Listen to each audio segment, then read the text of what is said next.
Hi, welcome to True Crime and Coke, where I talk about true crime, mysteries, hauntings, disappearances, and anything strange or unusual, all while drinking a whole bunch of Diet Coke.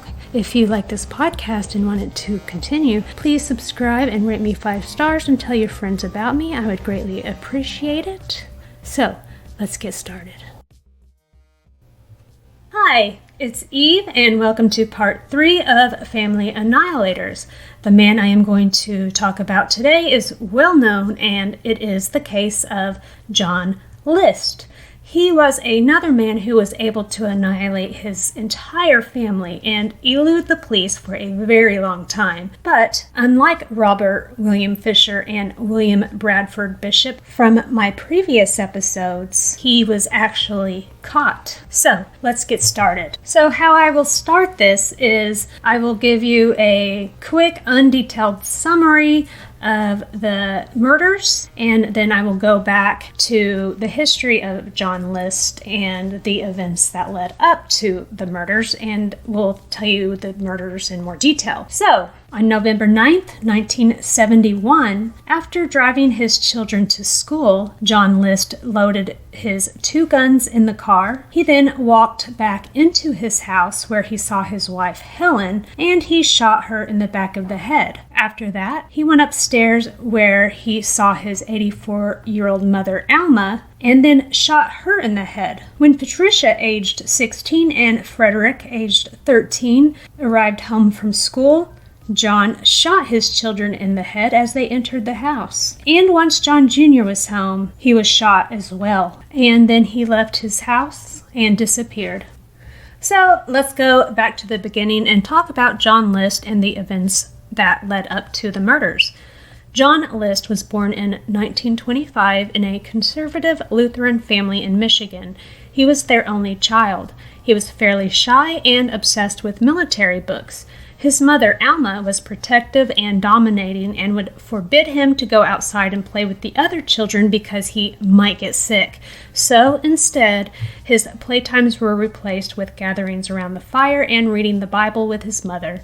His father was a cold and joyless man, so John grew up in a very cold, loveless, and very religiously strict home. His father later died in 1944. John eventually worked as a lab technician during World War II.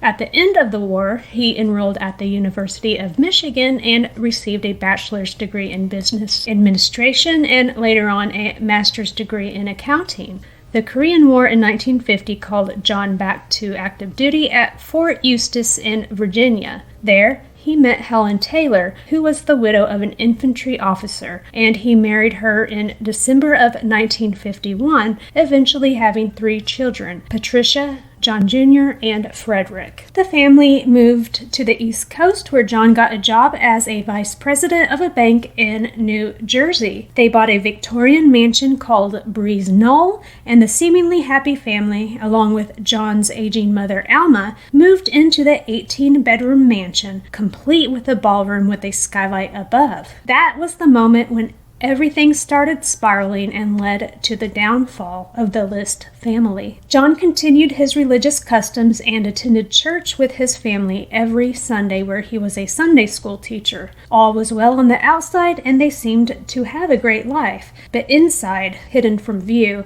things were slightly different. After a while, John had lost his job at the bank, followed by losing numerous other jobs.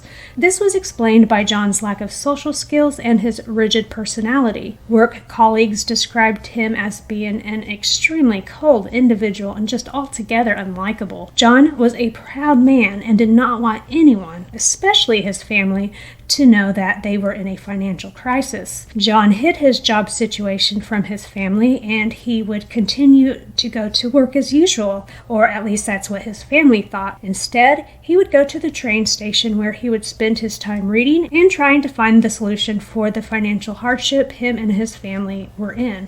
But his financial situation was not the only thing eating away at him. With his extreme moralistic personality, John was not happy with his children's behavior. His daughter Patricia had an outspoken desire to become an actress. John found himself calling her a slut multiple times just because she had friends and a social life. It was noted that his wife, Helen, would loudly proclaim at social events that her current husband, John, was much less sexually endowed than her previous. She was also apparently addicted to tranquilizers and drank 5 glasses of scotch a day. It is believed that Helen was verbally abusive towards John, belittling him both in private and public. She was also known as what we would call in present day a snob. She wanted everything handed to her on a silver platter. Also, Helen's mental health deteriorated, and the reason behind this was she was at late-stage syphilis, which is a multi-system chronic infection, or an STD. It can cause some people to have psychiatric disorders, including depression, mania, psychosis, personality changes, delirium, and dementia. And to make things worse, she hid the fact that she had contracted syphilis from her first husband. She also stopped attending the church, which was another triggering factor for what John was about to do on November 9th, 1971. So now we are back to the day of the murders, November 9th, 1971, and I will tell you what happened in greater detail. As you know, John already was pretending he had a job, but just going to the train station to hang out and think. This day, he dropped his kids off at school, and instead of going to his pretend work, he drove home and loaded 2 guns in his car. He left a note on the front door for the milkman to stop delivering to their house. Then he walked into the house where Helen, aged 45, was sitting at the kitchen table drinking her morning coffee. John walked up behind her and shot her with a pistol to the side of her face and shot her in the head, leaving her body at the table. Next, John went to the upstairs apartment where his mother, Alma, lived. She was standing in her kitchen and making breakfast when John entered. She asked her son what that noise was, and John said nothing and gave her a last kiss. He then shot her just above the left eye, and when her already deceased corpse fell to the floor, her knees broke. John then went downstairs, dragged his wife into the ballroom of the mansion by wrapping her in a Boy Scout sleeping bag. Then he went into town and stopped at the bank and post office to stop the mail. Then back home, and once he was home, John ate lunch at the very table that he just shot his wife hours before. He would later remark with a chuckle, "I was hungry. That's just the way it is," during a later interview. When Patricia, aged 16, and Frederick, aged 13, arrived home from school, John shot them in the head as they entered the house. But things were a little bit different when it came to his favorite child, 15-year-old John Jr. The father went to his son's school and watched him play a soccer game before driving him home. Once home, he shot John Jr. in the face and chest multiple times until he emptied both of his guns. John Jr. put up a struggle but was overpowered by his father. He also called the school to say his children will be absent for a while because they have to travel to visit a sick relative. He moved all of the bodies, except for his mother, into the ballroom and in sleeping bags. He wrote a letter to his pastor and then cut himself out of every family photo in the house. He then turned down the thermostat, and I guess this would be in attempts to slow down the decomposition process. He played some classical music using the intercom so it would play in the entire house, and he turned the lights on and he left and disappeared. It was actually probably pretty smart for him to cut out his face in all their photos, since they did not have cell phones where everyone has a picture of everyone. This would make it difficult to get an accurate description, as they would have to rely on people's memory of his description until they could find an actual photo of him. After a while, the church and school and family friends began to wonder what happened with the family due to the excuses that John gave to them. So Patricia's drama teacher, along with another teacher, got suspicious and went to the house to investigate. And that is when the list's neighbor saw 2 women snooping around that they called police. Then the bodies were found 29 days later on December 7th. The police found the decomposing bodies paired with the classical music playing in the house. They later described the scene as one from the horror movies or nightmares. They found the letter that John wrote to his pastor, and that tipped off the police to start a nationwide manhunt without success. And here is the letter that John wrote to his pastor. Dear Pastor Rowinkle, I am sorry to add this additional burden to your work. I know that what has been done is wrong from all that I have been taught, and that any reasons that I might give will not make it right. But you are the one person that I know that, while not condoning this, will at least possibly understand why I felt that I had to do this. 1. I wasn't earning anywhere near enough to support us. Everything I tried seemed to fall to pieces. True, we could have gone bankrupt and maybe gone on welfare. 2. But that brings me to the next point. Knowing the type of location that one would have to live in, plus the environment for the children, plus the effect on them knowing they were on welfare, was just more than I thought they could and should endure. I know they were willing to cut back, but this involved a lot more than that. 3. With Pat being so determined to get into acting, I was also fearful as to what that might do to her continuing to be Christian. I'm sure it wouldn't have helped. 4. Also, with Helen not going to church, I knew that this would harm the children eventually in their attendance. I had continued to hope that she would begin to come to church soon. But when I mentioned to her that Mr. Jutes wanted to pay her an elder's call, she just blew up and said she wanted her name taken off the church rolls. Again, this could only have an adverse result for the children's continued attendance. So, that is the sum of it. If any one of these had been the condition, we might have pulled through this, but this was just too much. At least I'm certain that all have gone to heaven now.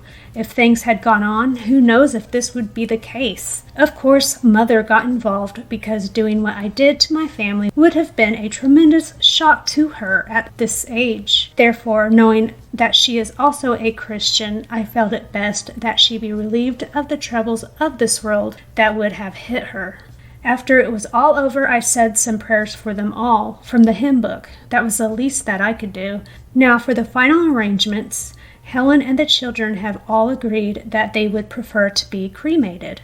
Please see to it that the costs are kept low. For Mother, she has a plot at the Frankenmuth Church Cemetery. Please contact Mr. Herman Schalkhaus. And then it has the address. He's married to a niece of Mother's and knows what arrangements are to be made. She also wanted Reverend Herman Zender of Bay City to preach the sermon, but he's not well. Also, I'm leaving some letters in your care. Please send them on and add whatever comments you think appropriate. The relationships are as follows. Mrs. Lydia Meyer, Mother's sister. Mrs. Ava Meyer, Helen's mother.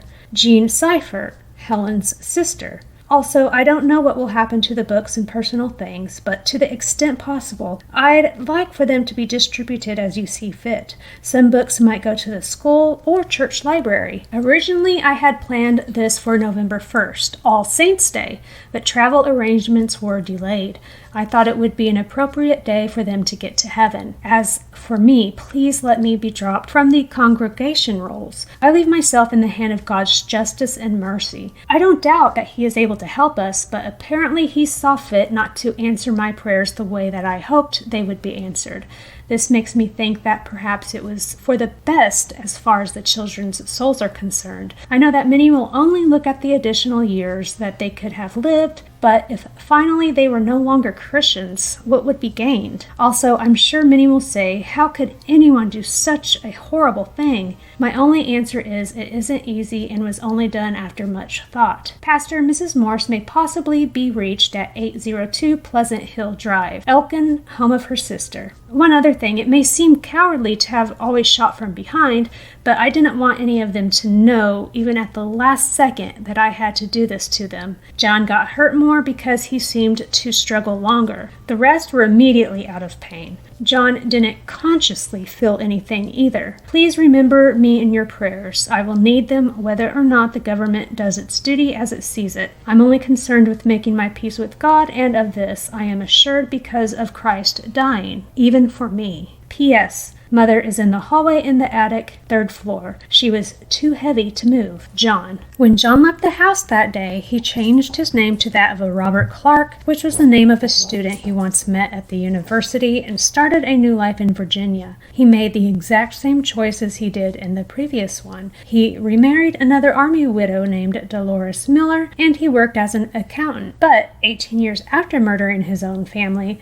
John List, now known as Robert Peter Clark or Bob Clark was sitting on the couch with his wife, Dolores Miller, watching America's Most Wanted when they showed an image of a forensic sculpture of his old self, while the show said that they are chasing John List for the murders of his family. Bob begins sweating and his heart was racing as the sculptor's interpretation of John List is highly accurate. He is literally looking at a sculpture of himself. Bob looks to his new wife and is nervous and thinks that she's going to know, but she doesn't see what he sees and just carries on with her night, unaware of her husband's past. However, neighbors from a time that they lived in Denver recognized him immediately and contacted America's Most Wanted on June 1st, 1989. Bob Clark was arrested at the accounting firm he worked at, and he claimed he had no idea who John List was and denied being the man who had been on the run for nearly 18 years, but eventually, when faced with overwhelming forensic evidence, he confessed his true identity on February 16th,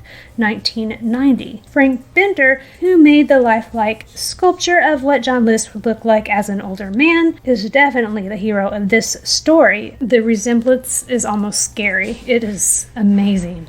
John was convicted on 5 counts of first-degree murder and was given a sentence of 5 terms of life imprisonment. John then tried to appeal on the grounds that he suffered from PTSD or post-traumatic stress disorder from World War II and the Korean War. His appeal was rejected and he died of pneumonia at the age of 82 in March 2008. The most ironic fact of this whole story is that the skylight overlooking the ballroom in the former mansion that John List could once not afford was found to be a beautiful Tiffany-stained glass skylight, estimated to be worth over $100,000. In 1971, that was equivalent to about $570,000. Now, that would have been more than enough to save the family's financial problems. Unfortunately, the house was burned down by arsonists, and even the Tiffany-stained skylight was ruined. Now, for the psychological profile goes along with my first episode of the Family Annihilators episodes. So if you have not listened, please listen to 1 and 2 before this one. But John List checks almost all the features that represent a family annihilator. John List was a middle-aged man, although he was a little bit over the age span of the family annihilator general profile. He came from a reputable family. He was also educated and had a good job with no previous convictions or stains on his record. He did not break the law nor had any encounters with the police. He was also perceived as a hardworking, dedicated father and husband. John had relationship issues with his wife Helen. He felt betrayed by her hiding the syphilis problem, and most of all by her stopping the attendance of church. His issues with maintaining employment presented depressive attitude with narcissistic traits. Psychiatrist Michael Stone described John List as an individual not fully psychotic that killed people in the way when he realized that he did not have the means to feed 6 mouths. He decided that 5 had to go. Forensic psychologist Dr. Clarissa Hull describes John List as a narcissistic individual that was afraid and terrified of being a public disappointment. He saw that as being worse than death itself, and not just for him, but his entire family too, due to his narcissistic tendencies. He thought that they felt what he must have felt. Along with this and the unyielding rigid belief system, it completed a puzzle and created the perfect family annihilator. Dr. Cole stated that John List was not only obsessive-compulsive, but he suffered from delusional zealotry. He claimed that he killed them in order to save them from the falling away from faith and a public embarrassment. He then said that he did not commit suicide after, like most family annihilators do, because that would stop him from going to heaven. This way he could repent after the murders and still have a chance to go to heaven and see his family. John List can be placed in at least 2 separate categories, or it could be a combination of both of them. He could be considered to be part of the disappointed killers category, where he was let down by his family, especially his spouse, when Helen failed to tell him about her syphilis When she became an alcoholic and stopped going to church, John List started to view her differently. He was unhappy with the choices that his children made that were not according with his religious customs, and as a result, he killed his family in order to keep his and their reputation intact. Another category that could be definitive for this case is the paranoid killer. John saw public embarrassment and lack of financial status as a threat. He also saw his children failing to keep up with the strict religious customs he was used to. This was also perceived as an outside threat based on the letter that was for his church pastor, where John claimed that he killed them in order to save them. Either way, John List could have been a combination of these categories, along with a rigid system of beliefs, narcissistic tendencies, and psychopathic traits, and a history of depression. John List checked all the traits that made him become a family annihilator. But one question has always remained: was John List motivated by a genuine care for his family? Or was he just a psychopath that wanted to get rid of the people that were in his way? I'm not sure about that one. What do you think? Email me at truecrimeandcoke@gmail.com with your opinion whether he did it out of genuine care or not. And that is the case of John List, another family annihilator who managed to elude the authorities for a very long time. Please check out my Instagram page at Serial Killers and Stuff and my YouTube page at True Crime and Coke. I will post pictures of John List and crime scene photos on my Instagram page. Don't forget to subscribe and rate me 5 stars. I would appreciate it. Thanks for listening and have a good evening.